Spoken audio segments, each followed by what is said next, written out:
The PolyMega is officially here on the channel. But is it worth the money? Is it worth that initial investment? We're going to talk about it now. But before we talk about it, what is up, you guys? Welcome to the collective. My name is Furman, and in this video, obviously, we are talking about the PolyMega, like I just said. And as always, guys, if you find this content entertaining in any way, shape, or form, don't forget to like this video, share this video, and subscribe to my channel for more awesome content just like this. All right, let's get into it. So the PolyMega. For those of you guys that are not familiar with this console, I'm basically going to read off their own website so you understand exactly what it is that this console is. The PolyMega pushes boundaries never thought possible for legacy games. Play disc games legally and effortlessly, no setup required. Expand your cartridge game library with element module sets and explore a universe of games using our world-class database and UI. Enjoy lag-free gaming with low-latency PolyMega Retro controllers. Put the bad guys on blast with PolyMega Retro Gun Controller. So essentially what this juggernaut is basically, it's almost like if I were to describe it as simply as I possibly could, it is your all-in-one how to play all of your old retro games, but on a modern TV, and also have them super well organized too, because this does all of those things that I just said. Now let me explain this a little bit more. The PolyMega, the basic console, literally allows you to play games like PS1, PC Engine, CD, Sega CD, Sega Saturn, 32X, and all of that kind of stuff. And obviously, that's pretty much anything that's discs.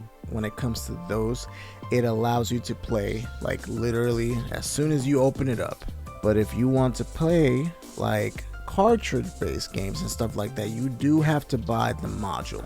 And there is a module for the Nintendo, the NES, just like there's a module for the Super Nintendo. There is a Mega module, which is obviously Sega Genesis, and there is a TurboGrafx module and the Ultra module, which is Nintendo 64. Now all of these they all cost $79 except for the Nintendo 64 one, which cost $89.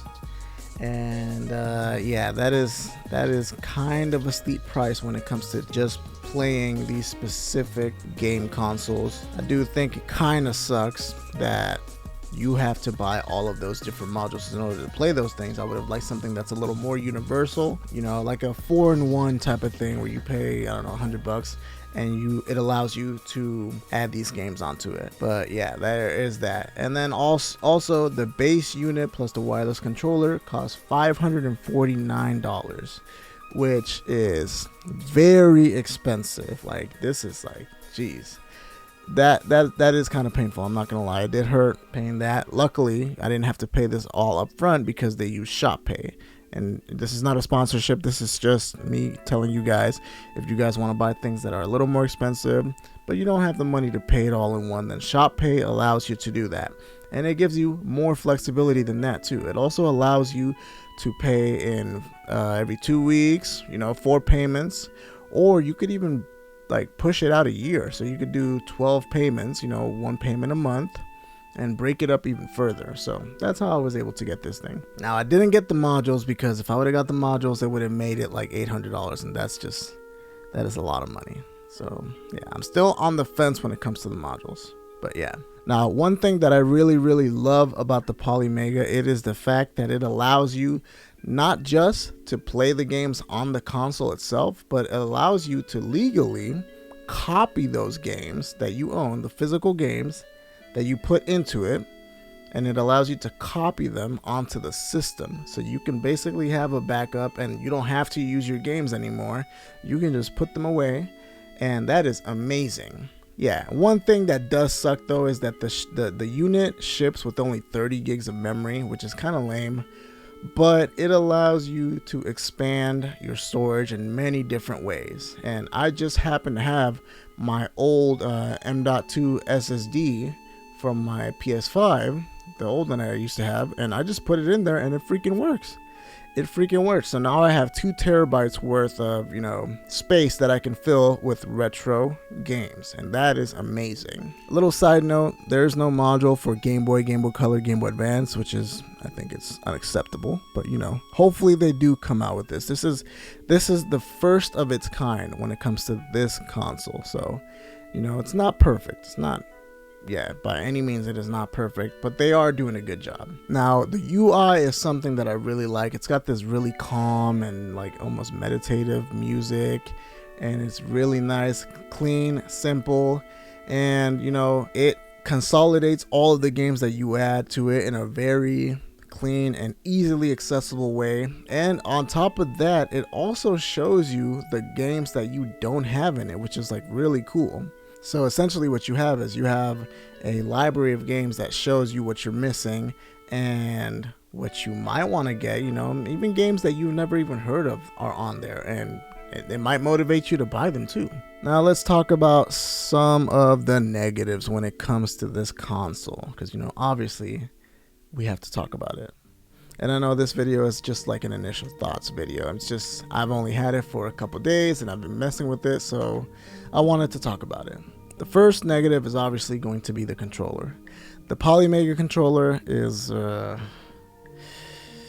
it's lacking. Let's just say that.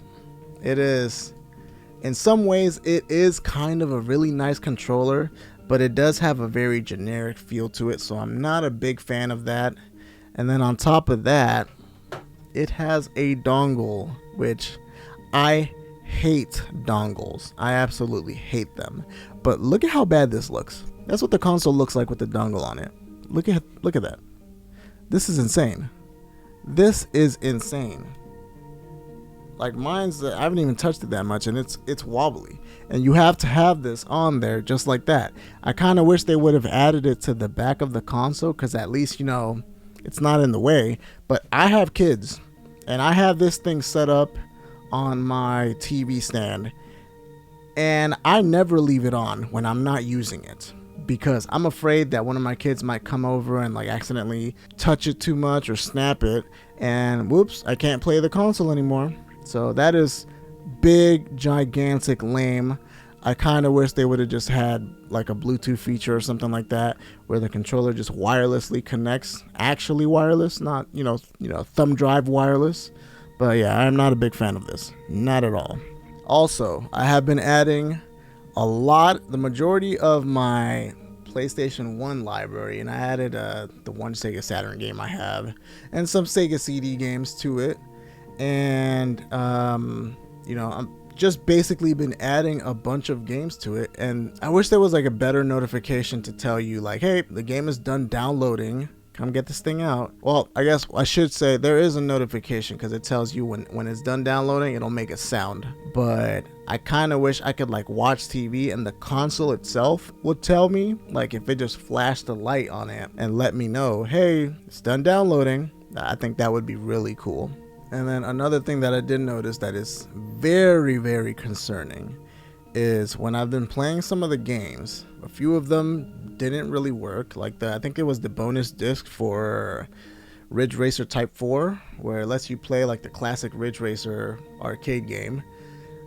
Doesn't work for some reason. And I know that is like a one-off thing, so I'm not really too worried about it.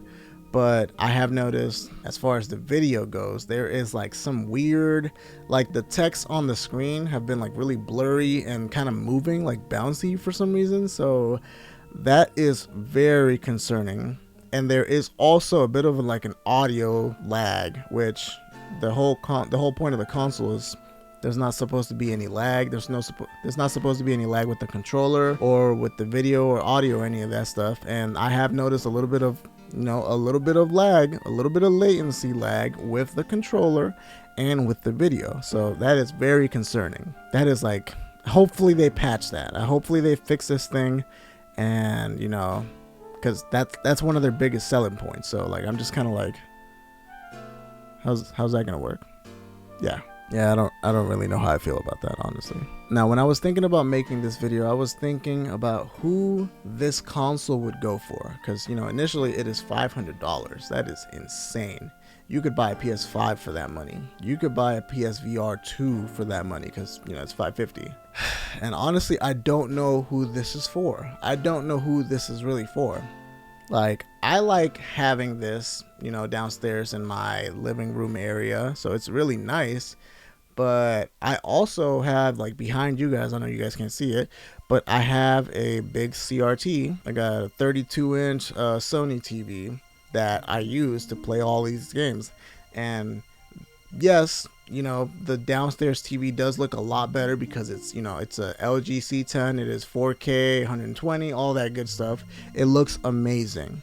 But there is just something special about using this CRT TV that is almost irreplaceable. So, and you know, last time I checked, most people that collect old school games have one of these TVs. So like, I don't know, I don't really know who this is for. This is an incredibly hard sell. Like, this is for a very specific type of collector, type of gamer. You know, obviously I fall into that, I guess, but more people kind of like me would be buying this. I don't really know. Like, there was people complaining about buying this thing, the Analog Pocket, and this is only $200, but it allows you to play all your physical games, all your physical Game Boy, Game Boy Color, Game Boy Advance games, and you know, it looks amazing. But this is $200. Like, I can't imagine what people are gonna say in the comments. You guys gotta let me know what you think about this, because $500, $550 initially, or almost $900 to get all of the extra modules that it comes with. I don't know what they were thinking, but yeah. I will say this though, what it does very, very well, and I for one am looking forward to using it more. And you know, obviously I'm going to be making a follow-up video to this video eventually. I don't know, maybe like a month or two after I've used it extensively. But I do think it is a really cool product, and I hope that it works out really well.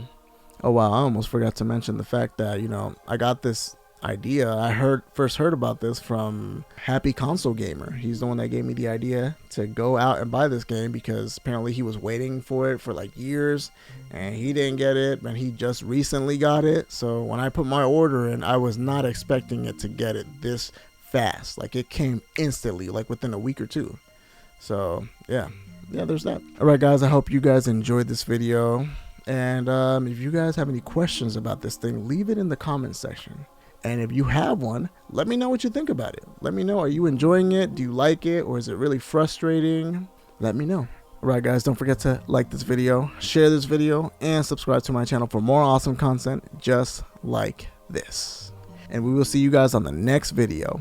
Peace. I gotta go finish adding the rest of my games to this console. Some of them aren't reading. Why of all the games did Tekken 3 not read?